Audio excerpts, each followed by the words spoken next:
Good afternoon. Today, I will speak on the Blue Cliff Record, Case 41, Joshu and the Great Death. Engo's introduction. When right and wrong are intermingled, even sages cannot distinguish between them. When positive and negative shift freely, even Buddhas fail to discern one from the other. When you transcend the norms, manifesting capacities of extraordinary magnitude, you walk the ridge of an iceberg, you tread the edge of a sword. You are like the unicorn's horn, like the lotus blossoming in the fire, meeting another who transcends convention. You recognize that one as an equal. Who is that? See the following. Main subject.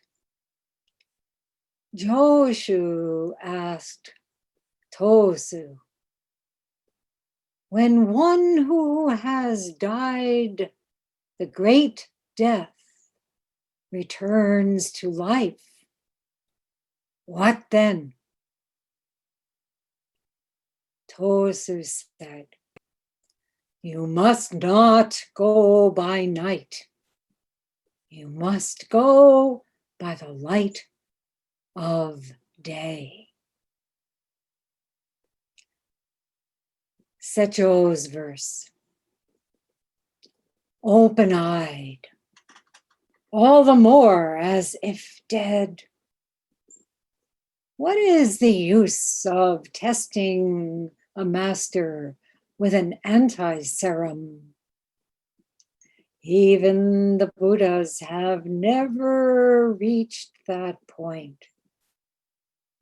Who knows when to scatter ashes into another's eyes?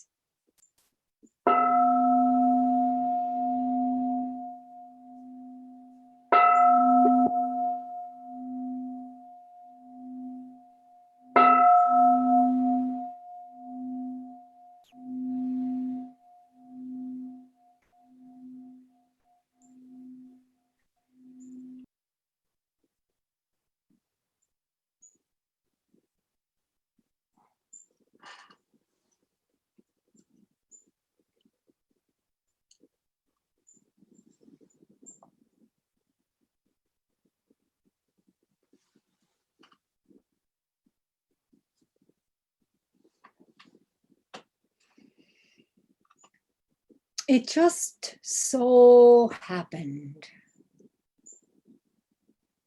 that we began New York Zendo's 52nd anniversary session on 9/11.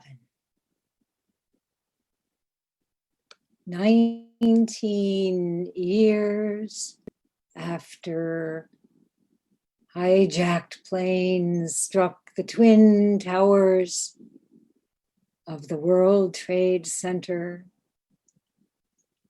the Pentagon,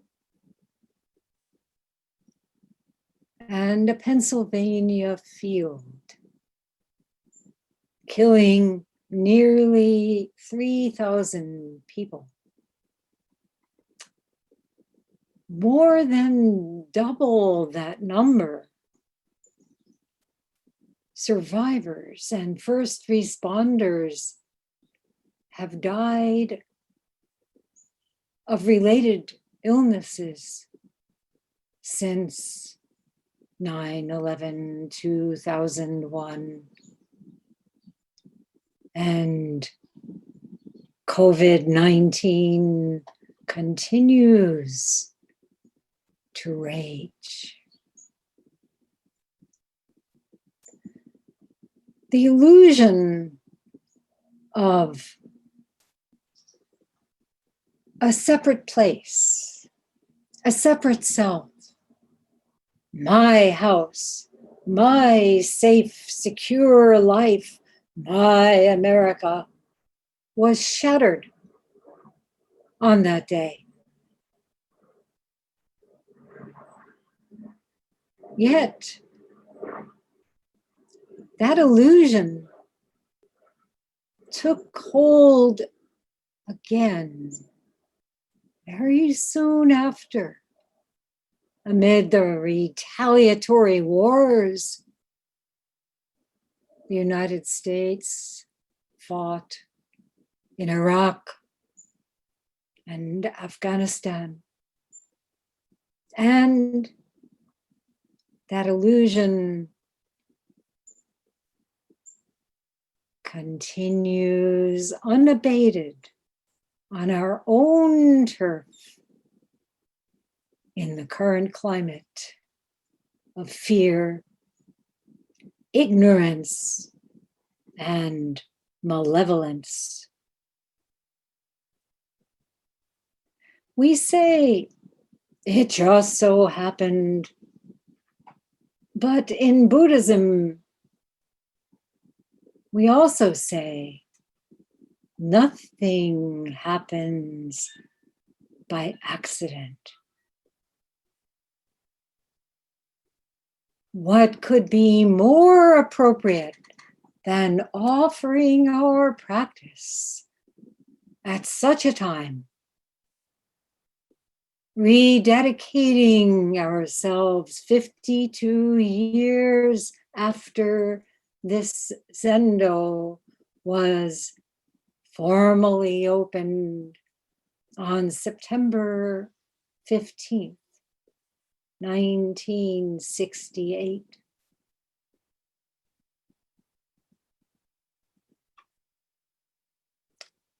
With the pandemic in full flare, a planet in crisis,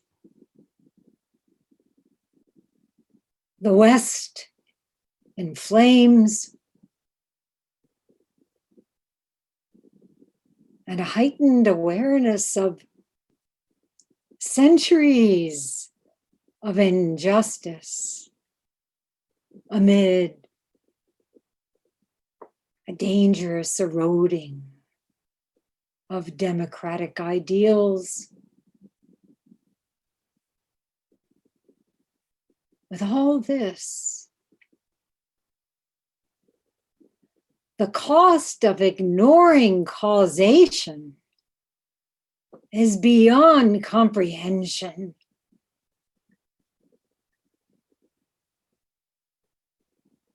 So from what we might call the relative vista, this is a time of great urgency.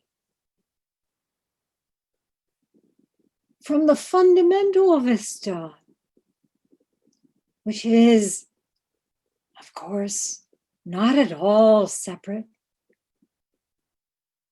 we chant in Bodhisattva's vow, when I, a student of Dharma, look at the real form of the universe, all is the never-failing manifestation of the mysterious truth of Tathagata.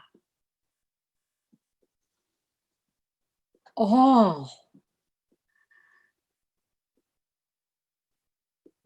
in this age of the coronavirus, when the veils of complacency have been pierced by the truths of impermanence and interconnectedness. None can be other than the marvelous revelation of its glorious light. Therefore, we extend tender care with a worshiping heart to all beings. We know how precious it is, how essential it is to sit together this way. Most of us through Zoom and 8 in person at New York Zendo and at Daibosatsu Zendo.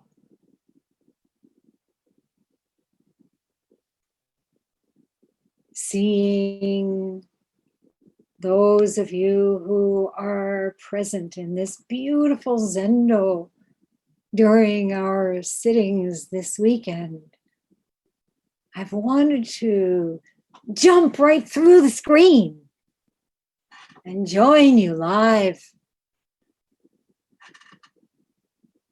And of course, for all of us in our hearts, that's what we're doing.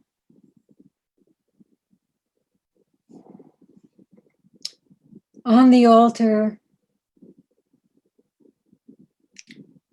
is a 750-year-old standing Amitabha Buddha, Amida Buddha, the Tathagata of infinite light.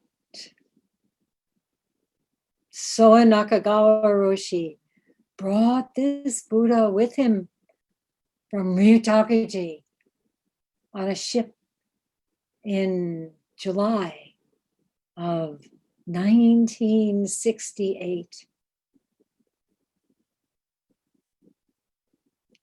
Soen Roshi wrote,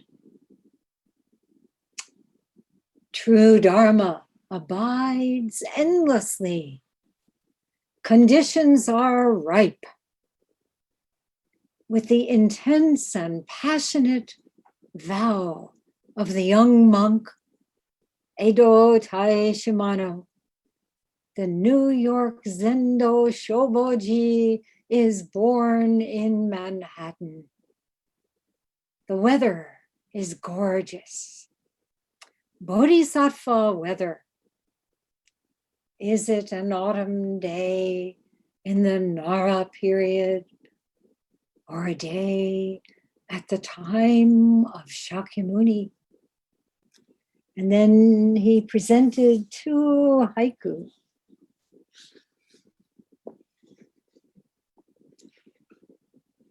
America no Nippon bare to nari ni keri.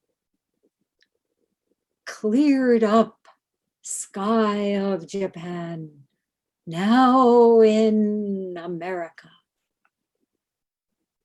And Furuaki no aru hi no gotoshi New York. Like a day of an ancient autumn, today's New York.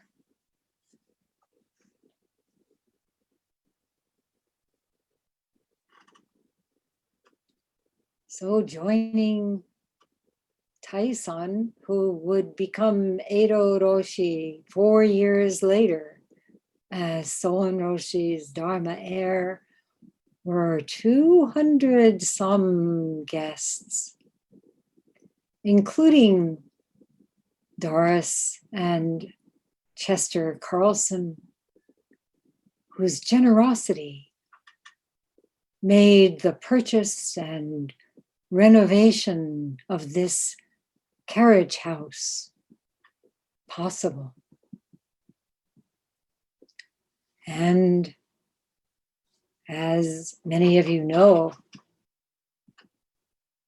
as if acknowledging the completion of his life's purpose, just 4 days after Shobo-ji's dedication, Mr. Carlson passed away.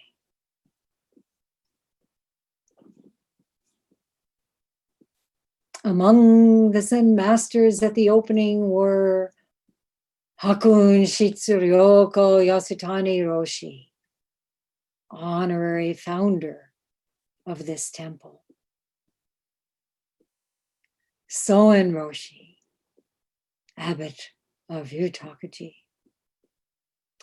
Joshu Sasaki Roshi and Hakuyu Mayazumi Roshi. Shunryu Suzuki Roshi, who was in declining health, was represented by a huge 650-pound rock he had shipped from Tassajara.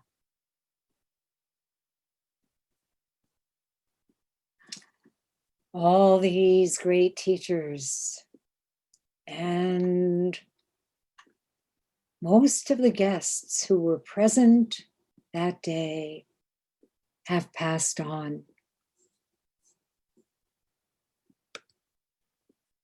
Those of us here now are drinking deeply of the bittersweet Dharma broth in which sorrow and joy,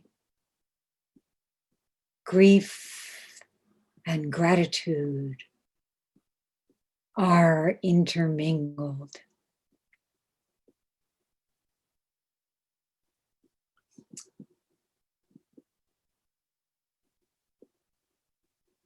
In less than a week, the high holy days of Judaism begin. A recurring theme is Teshuva, which means turning away from egoistic delusion and attachment, turning toward God, toward the mysterious truth of this moment.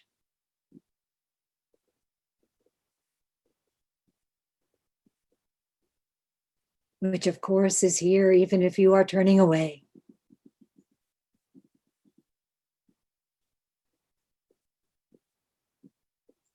There are 3 prerequisites for turning. The Rosh Hashanah text tells us. Eyes that see, ears that listen, and an understanding heart. If you have all 3, you are ready to turn and be healed. When we have eyes to see, ears to hear, when the heart is open, we can heal and be healed simultaneously.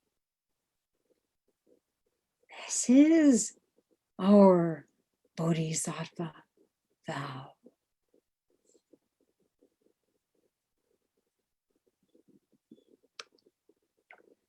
So in today's koan, we meet Joshu Jushin, whom you know well from numerous Zen cases.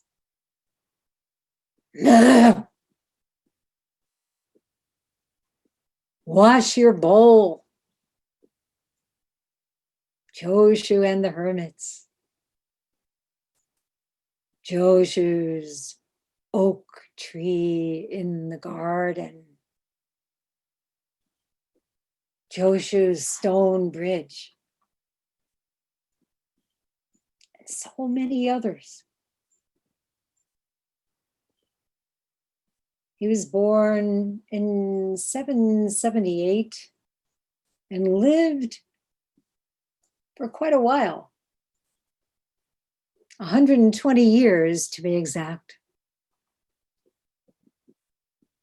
He entered a Zen temple at a young age, and he became a student of Nansen Fugan when he was 17 and had his first kensho that year. And some of you may remember what he said after that awakening. I'll call on you now. Oh, everybody's eyes just opened. He said, suddenly I was ruined and homeless.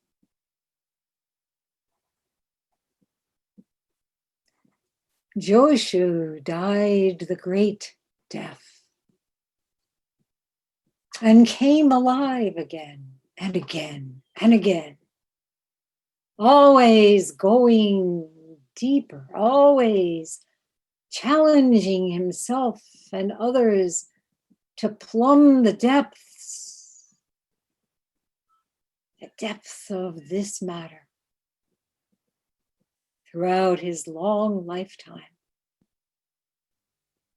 For 40 years, he was Nansen's disciple until his teacher's death in 834. Then he went on pilgrimage for some 20 years, walking up mountains and down again, meeting eminent masters, testing, challenging. And he finally settled in the town of Joshu at the age of 80. The present case today, his meeting with Tosu took place during those 20 years of pilgrimaging.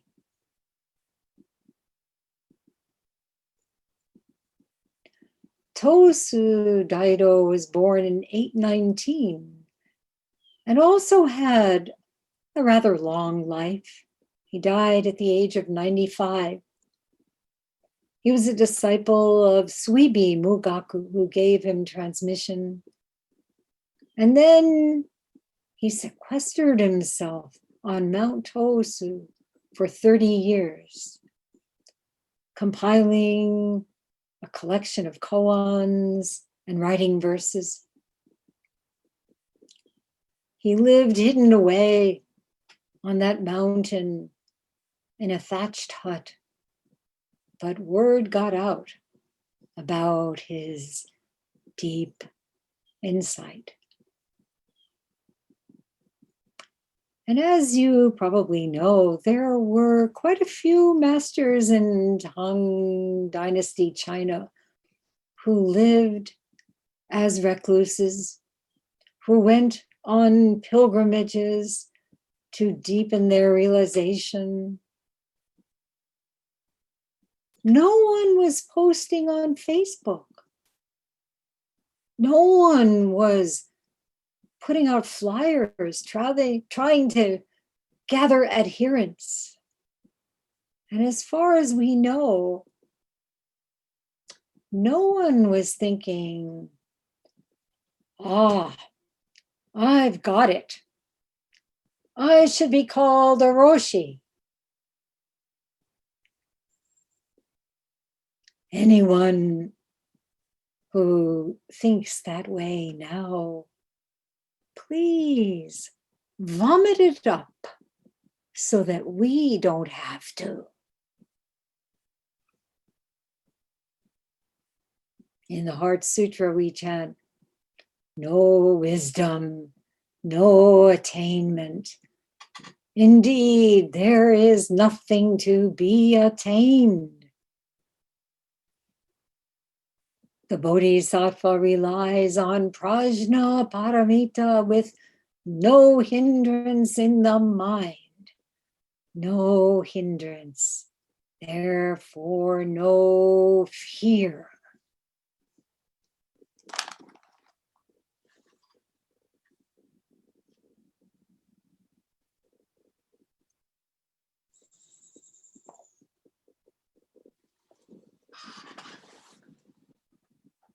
What are hindrances?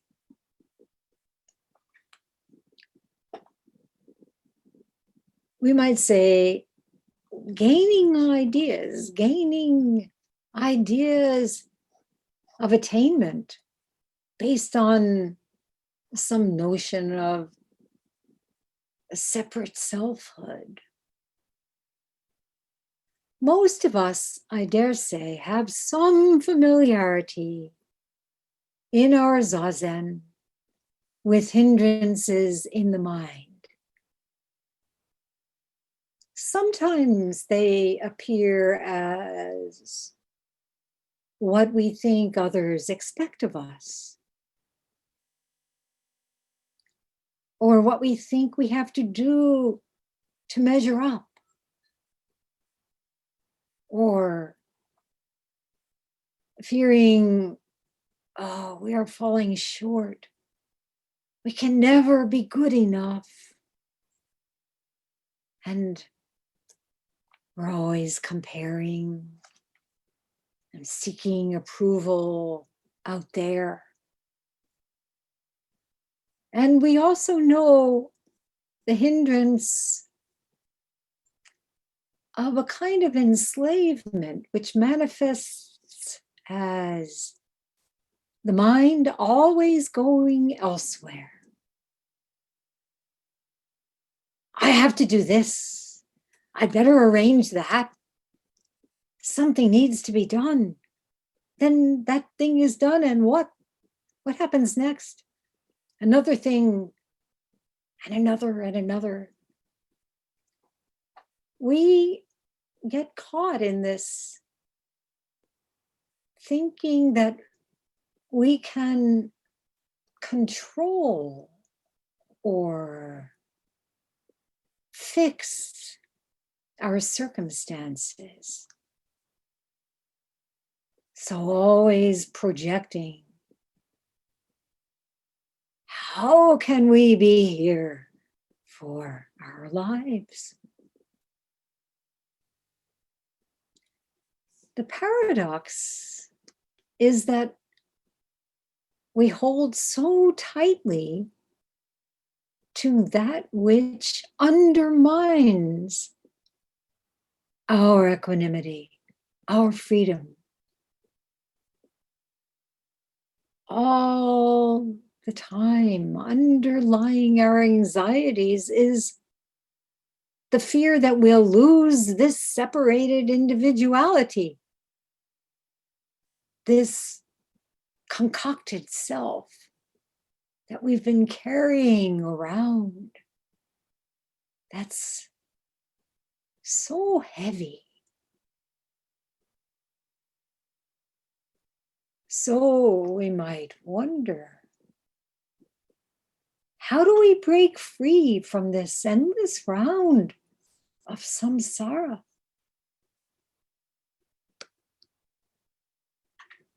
And everybody here can give the answer, right?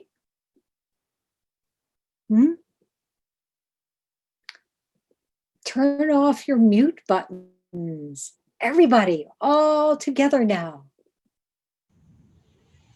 Meditate. Just sit. Zazen. Meditate. Practice.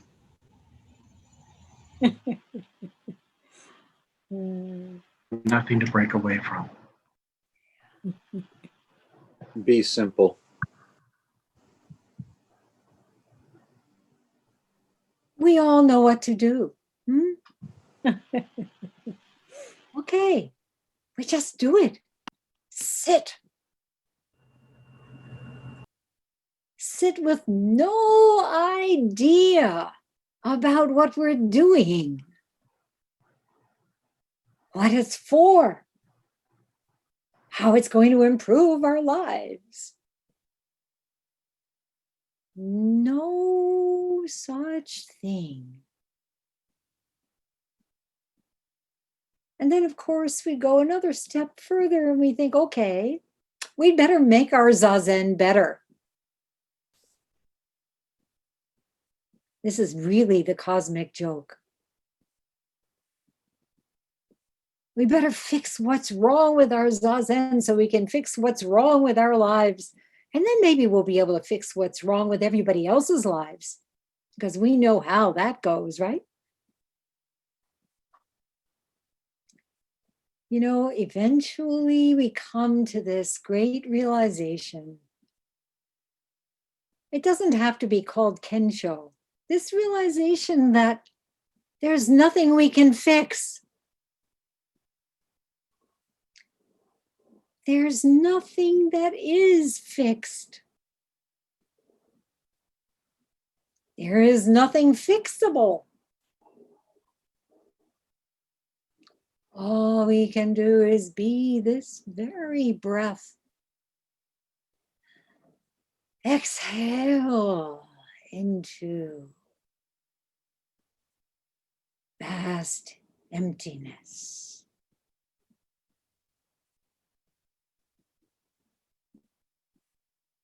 And relax. Relax. Just be as you are. The secret that you are keeping from yourself is that you are perfect as you are. But dashing madly around,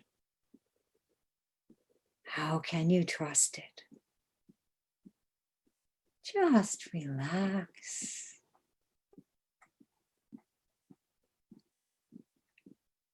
This is Sesshin. This is the great effort, the great motivation of Sesshin. To just be as you are in this fundamental perfection. So, what does it require? It requires surrender. You can't relax until you give up, right? If you're holding on for dear life, no way. Open that fist. Die on the cushion is another way of putting it. Die the great death. And what then?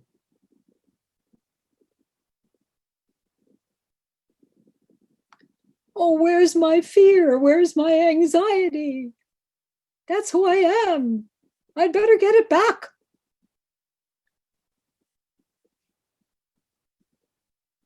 No hindrance, therefore no fear. So perhaps when you are sitting, just sitting, there is something, some sound, some trigger, a turning word, some unexpected happening. And in the unconditioned realm of this great death, you may find you are reborn into great life. without that experience, that realization, of course, we see everything as separate and threatening. We see life and death, right and wrong, positive and negative. But with awakening, as one master said, it's like coming back to life again after having lost your hold on the edge of a precipice and fallen to your death. So let go. Experience the great death, and you will find that you can lead your life joyously, fearlessly. Every moment is so precious, so simple, and so profound.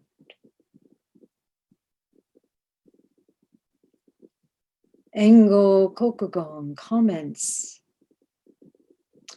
one who has died the great death has no Buddhist doctrines and theories, no mysteries and marvels, no gain and loss, no right and wrong, no long and short.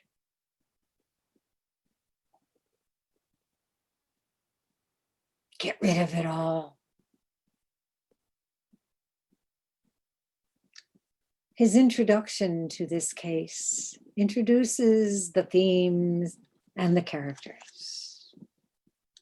Yes, when right and wrong are intermingled,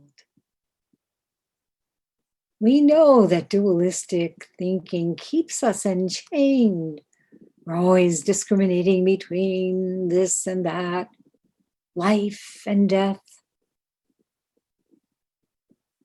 Many of us, in fact, may wonder, after all this time practicing, why do I still get so upset? Why do I feel, wrong again? I shouldn't have done that. It's so hard to let it go. And we find ourselves continuing the endless round of self-recrimination. And out of that, we may lash out at others. And then what? We feel worse remorse for letting our shit hit the fan and be spun around at others. This is what we call samsara. So how can we stop?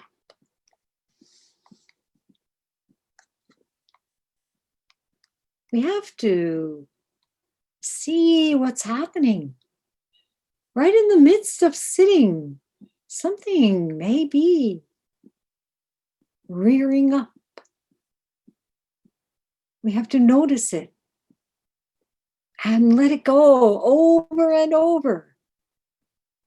Perhaps you have experienced having let something go and thinking, oh, good, that's that.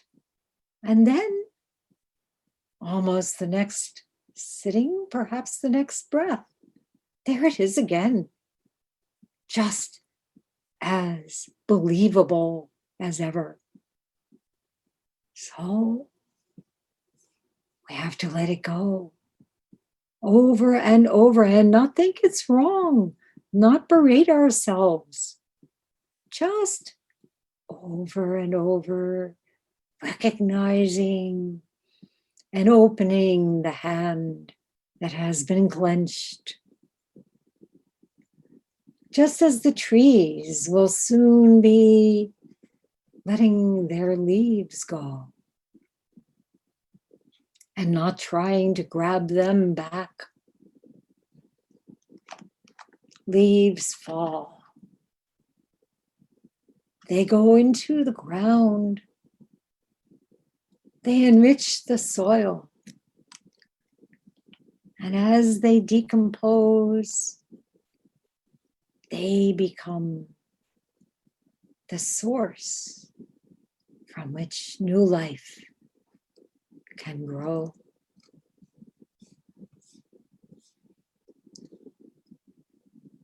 It's a strange thing about this round that we experience. Even when we have some taste of freedom, the old conditioning may be quite strong. Maybe we feel we must skulk back into the known lair of right and wrong, of captivity. Much as freed prisoners are wont to do. Jail is safe.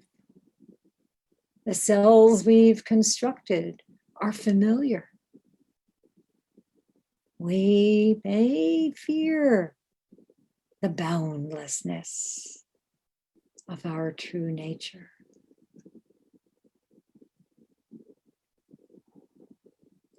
In this true nature, there is yin and yang, darkness and light, structure and openness, form and formlessness, birth and death, all intermingled. In one, we find the other, always shifting, never apart. It's a kind of perpetual dynamism, or as Dokuro Osho put it yesterday, dynamic dissolution. No fixed form, no fixed direction. And Engo says, even sages cannot distinguish between these intermingled states. Then he says, when you transcend the norms, the conventions of dualism, you show your awakened mind, your free capacities. You may remember the third ancestor, Sosan Ganshi, saying, the ultimate end of things where they cannot go any further is not bound by rules and measures. So, transcending the norms, Engo continues, you walk the ridge of an iceberg, you tread the edge of a sword. This capacity is what Joshu and Tosu are manifesting in this koan. Their realization is so fine, so sharp, so astute. They're so well matched.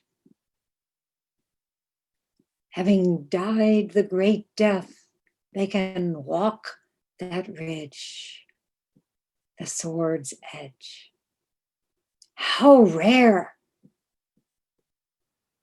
Rare as a unicorn, that one and only.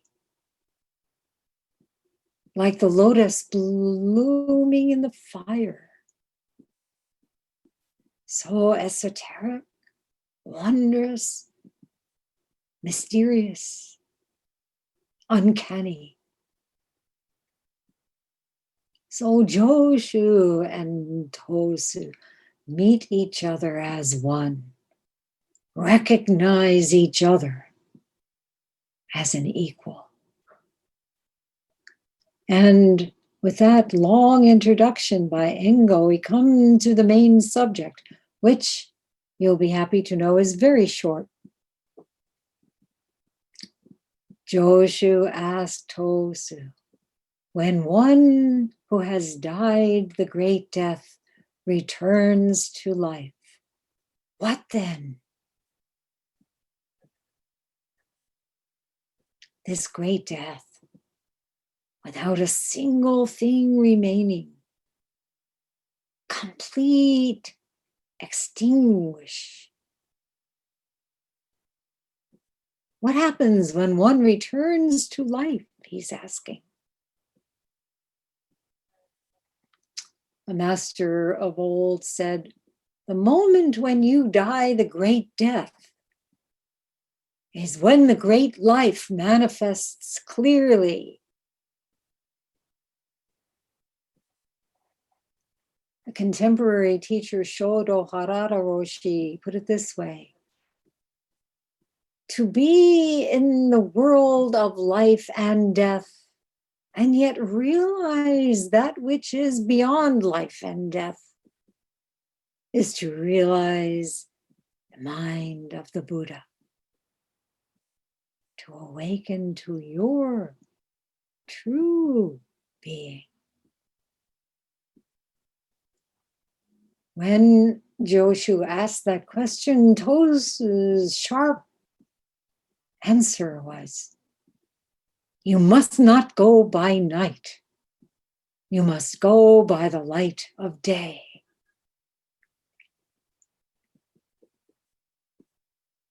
Engo called that answer direct as sparks struck from stone, like the brilliance of a lightning flash. So, having died the great death, what then? One must go beyond that, must return to ordinary life in the bright daylight, in which each of the 10,000 things is sharply defined in its uniqueness. Each at the same time is none other than this one mind. When you see the emptiness of form, then all forms are nothing but this.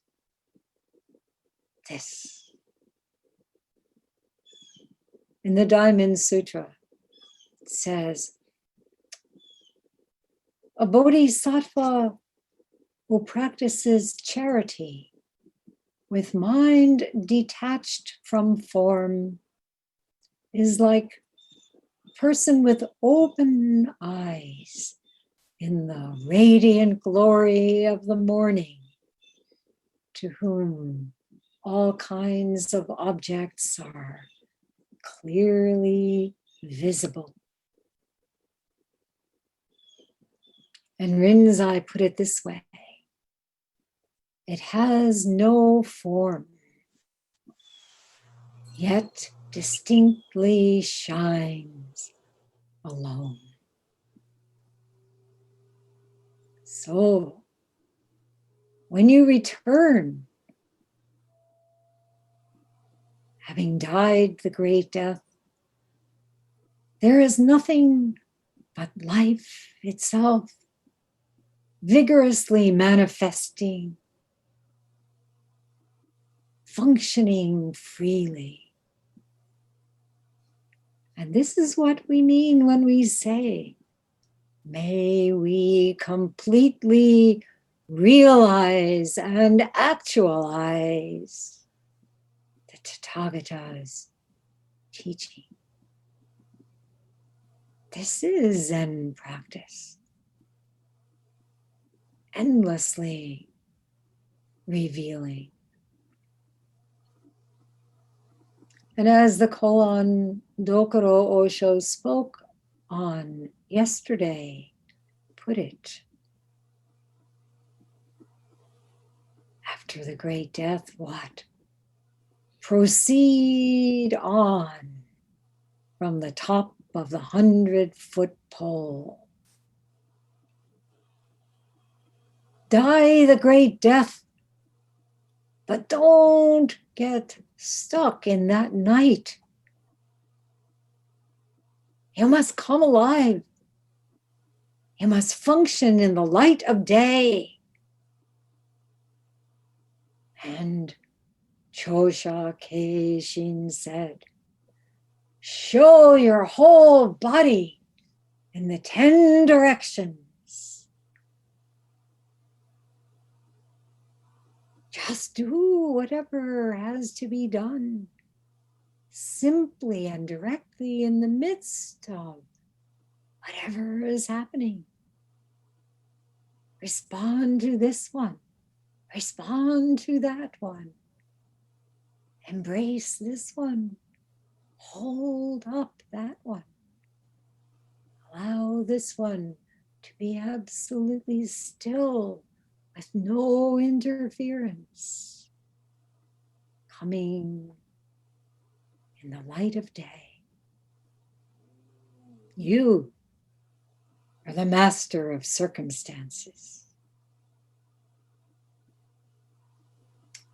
So just be ordinary. Enter the marketplace with gift-bestowing hands, as the verse to the 10th Oxfording picture puts it. Ordinary is most extraordinary. Sitting, breathing, dozing, awakening, greeting each of the 10,000 things as our most intimate, beloved thing, our dearest friend. Butsudo mujo seiganjo. The Buddha's way is endless. We vow to follow it.